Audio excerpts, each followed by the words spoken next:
Olá, caros alunos. Iniciemos mais uma aula de História. Na aula anterior, nós vimos um pouco sobre a Roma Antiga, até o período em que ocorreu o início do Império, com o fim da República. Quando que isso aconteceu? A gente disse, quando Otávio Augusto e seus soldados venceram as forças de Marco Antônio. Na condição de imperador, Otávio Augusto podia agora propor e rejeitar leis, convocar o Senado e as assembleias e intervir militarmente em Roma, na Itália e em todas as províncias romanas. Aproveitando-se disso, ele promoveu várias reformas. Entre elas, definiu os limites do Império Romano e enviou tropas para proteger suas fronteiras. Distribuiu terras aos seus soldados. Ele confiou a administração de algumas províncias aos senadores, mas manteve algumas, como o Egito, sob sua responsabilidade. Por que o Egito? Porque ele era um importante fornecedor de trigo a Roma. Ele também modernizou a cidade de Roma, que na época tinha 1 milhão de habitantes, e passou a ter um prefeito, um corpo de bombeiros e monumentos que glorificavam o governo. Roma passou por um período de estabilidade, conhecido como Pax Romana, que durou mais de 200 anos. Durante esse período, as cidades ganharam estradas, teatros e as fronteiras do império foram fortificadas. E sob o imperador Trajano, em 117 d.C., o império adquiriu a máxima extensão. A relativa estabilidade política vivida pelo Império Romano, nos 2 primeiros séculos da nossa era, favoreceu o crescimento da economia e a expansão do comércio romano. A existência de bons portos, de uma rede de estradas bem construídas e o uso de uma moeda única em todo o império, que era o denário, também ajudaram nessa expansão comercial. Esses são os principais aspectos econômicos. Em relação à diversão e o lazer no Império Romano, a gente pode citar o seguinte: nós tivemos a construção de vários anfiteatros, onde ocorriam as lutas entre os gladiadores. Quem já assistiu aí o filme Gladiador sabe do que eu estou falando, E entre estes, e as feras famintas, tigres, ursos e entre outros. Na arena, as bandas de músicas entretinham a plateia antes de cada luta.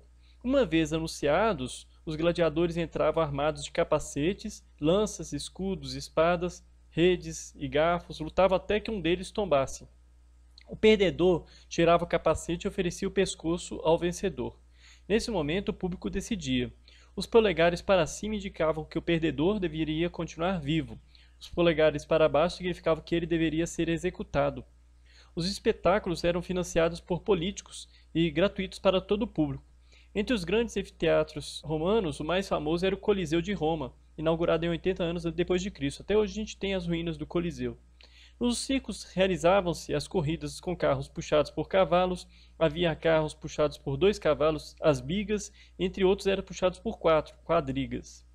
Os corredores, chamados de aurigas, se vestiam com uma túnica leve, protegiam a cabeça com um capacete de metal e portavam um chicote em uma das mãos.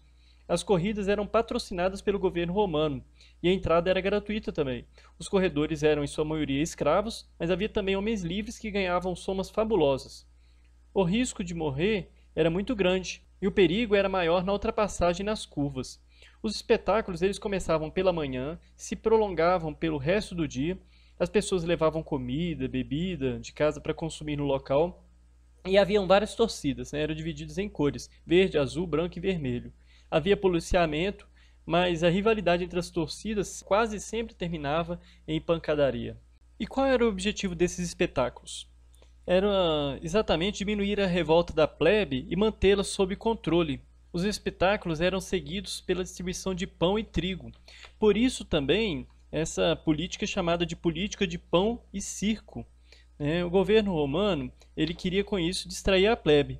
Só que não conseguiu, porque atingia um número muito pequeno de pessoas em comparação com a quantidade de pessoas que passava dificuldade, passava até mesmo fome. Apesar de todas as riquezas que iam para o império, a maioria dos romanos era pobre, e essas pessoas pobres moravam em ínsulas, que eram prédios com habitações de 4 ou 5 andares, que tinham cômodos minúsculos, não possuía banheiros, os andares eram ligados por uma escada externa. Os ricos, sim, eles viviam em casas luxuosas, confortáveis, com aberturas no teto, com várias salas e jardim nos fundos. Essas eram denominadas domos. Geralmente as paredes dessas residências eram decoradas com pinturas. Isso aí é uma curiosidade em relação à habitação. Em relação aos relacionamentos, os romanos eles namoravam e se apaixonavam, mas Quanto ao casamento, as diferenças entre nós e eles são grandes. Nas famílias ricas, um dia antes de se casar, a noiva depositava seus brinquedos no altar onde ficavam os deuses protetores de sua família. Ela ainda tinha brinquedos porque se casava muito jovem, com 12 a 15 anos de idade. Já o noivo era geralmente um homem com mais de 35 anos. A menina, porém, não tinha liberdade de escolha. É seu pai que escolhia com quem ela deveria se casar. Para o pai, o amor não tinha importância, o que contava era a posição social do noivo e a riqueza da sua família. Já entre os pobres, as diferenças de idade entre os homens e mulheres não eram tão grandes. O casal se unia com o objetivo de se ajudar na luta pela sobrevivência. Os escravizados, por sua vez, eram proibidos de casar, então namoravam e por vezes moravam juntos. Isso ocorria com mais frequência quando eles pertenciam ao mesmo dono. Sem interferência do fator econômico, os casamentos entre os pobres eram geralmente movidos pelo sentimento, já entre os ricos, nunca, né? Em relação à literatura, a gente pode destacar alguns autores famosos, como Virgílio, Sêneca, Ciro e Cícero, né? Inicialmente, os romanos escreveram comédias e tragédias que imitavam as dos gregos. Posteriormente, eles escreveram obras importantes e originais no campo da poesia, da sátira, da história e da filosofia. A literatura romana é rica em máximas, ou seja, frases curtas, mas que tinham um grande impacto. Né? Parece um pouco o livro de autoajuda quando tem aquelas frases de impacto. Né? Muitas delas são usadas ainda hoje em conversas do dia a dia. Vou dar um exemplo. Virgílio. Virgílio é o mais famoso entre os grandes poetas romanos. Ele escreveu Eneida, poema que conta a história do herói troiano Enéas. É dele a frase, o amor tudo vence. Sêneca, que foi um filósofo e escritor, disse: qualidade e não quantidade. Ciro, ele foi um poeta trazido para Roma como escravo. Depois ele foi libertado devido ao talento dele. Né? Ele diz, por exemplo, existem remédios piores que a doença. Ou, muitos recebem conselhos, poucos os aproveitam. E Cícero, que é considerado o maior de todos os oradores romanos, vai dizer: ninguém sabe antes de experimentar. E também, não existe lugar mais delicioso que o lar. Em relação à religião, a gente sabe o seguinte, que durante séculos, os romanos acreditavam em divindades que diziam morar nas matas, nas árvores e nas rochas. Cultuavam os antepassados e os deuses domésticos, que, por guardarem um lar de cada família, eram chamados de lares. Praticavam também a adivinhação com base na observação do voo dos pássaros e das vísceras dos animais, especialmente o fígado. Mais tarde, ao se expandirem militarmente, os romanos entraram em contato com os gregos, daí eles assimilaram os deuses, deram nomes latinos aos deuses gregos. Por exemplo, Zeus passou a se chamar Júpiter, Hera, que era irmã e esposa de Zeus, passou a se chamar Juno, Ares, que era o deus da guerra, se tornou Marte, Afrodite passou a se chamar Vênus. O Império Romano desapareceu, mas criações decisivas nesse império fazem a gente compreender um pouco o mundo que a gente vive hoje. A língua, a engenharia, o direito são exemplos disso. Em relação à língua, a gente tem várias palavras que são originadas da língua latina. Línguas como espanhol, italiano e francês são muito parecidas com o português, exatamente devido ao fato de originarem do latim, né? Exatamente uma contribuição romana.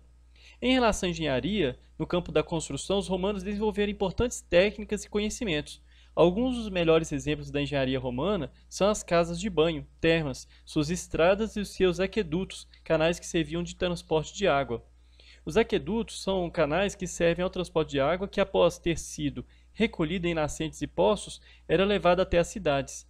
E, inicialmente, esses aquedutos eram tubulações de 1,20 m, né, por 1,80 m, construídas ao nível do solo. Durante a expansão militar, os adversários do Império Romano procuravam os aquedutos romanos para roubar ou envenenar a água que seguia para Roma. Para evitar o roubo e envenenamento da água, eles começaram a construir aquedutos aéreos, com colunas de 15 metros de altura. Na área do direito, a gente também tem contribuições romanas. Por exemplo, a própria palavra justiça é de origem romana. Ela vem da palavra jus, que significa direito. Por muito tempo, os romanos se guiaram por leis orais baseadas nos costumes. Durante a República, vendo-se prejudicados pelas leis criadas pelos patrícios, os plebeus exigiram um código escrito. Como a resposta a essa exigência, na metade do século V a.C., foram elaboradas as leis das 12 tábuas, né, que a gente falou na aula passada. Mais tarde, os juristas romanos criaram uma série de outras leis que serviram de base para os códigos civis de muitos países da Europa e da América Latina, inclusive do Brasil. Alguns princípios estão na nossa lei. Por exemplo, ninguém sofrerá penalidade pelo que pensa. Nada que não se permita ao acusado deve ser permitido ao acusador. O encargo da prova fica com aquele que acusa e não com o acusado, ou seja, o ônus da prova é de quem acusa. Na aplicação de penalidades, contam a idade e a inexperiência da parte culpada. Imagine você colocar numa criança a culpa de uma coisa que ela não tem ainda maturidade para poder assumir, né? Por aí. Ou então uma pessoa que é demente, né? Você atribui a ela uma culpa de uma coisa que ela não tem consciência. Tem mais ou menos nesse sentido. A principal fonte para o estudo da vida de Jesus são os evangelhos, né? Livros escritos por seus seguidores por volta de 70 depois de Cristo. Isso a gente já conhece, ainda mais pela nossa tradição judaico-cristã. Segundo esses textos, Jesus, filho de Maria e José, nasceu em Belém, lugarejo próximo de Jerusalém, na Judéia, que na época era província de onde? Do Império Romano, que estava na época sob o governo de Otávio Augusto. Aos 30 anos, dizendo ser o Messias esperado, Jesus começou a percorrer nas aldeias, nas cidades da Judéia, pregando amor a Deus e ao próximo, humildade, igualdade entre as pessoas, prometendo paraíso para os justos. Com isso, ele conseguiu um grande número de seguidores judeus pobres. Acusado de pregar contra as autoridades romanas e dizer que era rei dos judeus, ele acabou sendo condenado na morte de cruz pelos romanos. Após a sua morte, os apóstolos, com destaque para Paulo e Pedro, passaram a transmitir seus ensinamentos a vários povos do Império Romano, já que a proposta cristã era uma religião universal. Com as pregações dos apóstolos, o cristianismo começou a expandir em diferentes grupos sociais e povos, né, entre eles os gregos, né, os romanos, os samaritanos e assim por diante. E cada vez que ele se expandia, os romanos perseguiam os cristãos. E exatamente por não crerem nos deuses romanos, os cristãos se recusaram também a cultuar o imperador e defender a existência de um Deus único e universal. Eles resistiram à perseguição romana e reuniam-se em catacumbas, galerias subterrâneas, onde oravam e sepultavam seus mortos. Apesar de perseguido pelo Império Romano, o cristianismo continua atraindo pobres, remediados, ricos, homens, mulheres e até mesmo as autoridades romanas. Inicialmente, vendo que o cristianismo crescia, os imperadores romanos eles intensificaram a perseguição, ordenaram a morte dos cristãos e a destruição de suas igrejas. Mas, posteriormente, a fim de conservar o poder, em 313 d.C., Constantino concedeu liberdade de culto aos cristãos, por meio do Edito de Milão. Em 380, outro imperador, Teodósio, vai transformar o cristianismo em religião oficial do Império Romano. Ou seja, uma religião que nasceu entre os pobres passou a ser agora uma das bases do Estado romano, uma importância grandiosa para a cultura, não só romana, como mundial. Tanto que a nossa tradição judaico-cristã é exatamente oriunda dessa religião que permaneceu até hoje, até os dias atuais. Então, gente, eu vou parar por aqui, vou deixar para a aula que vem a partir da crise de Roma e o início do Império Bizantino. Qualquer dúvida podem deixar nos comentários que a gente vai tentar solucionar. Muito obrigado.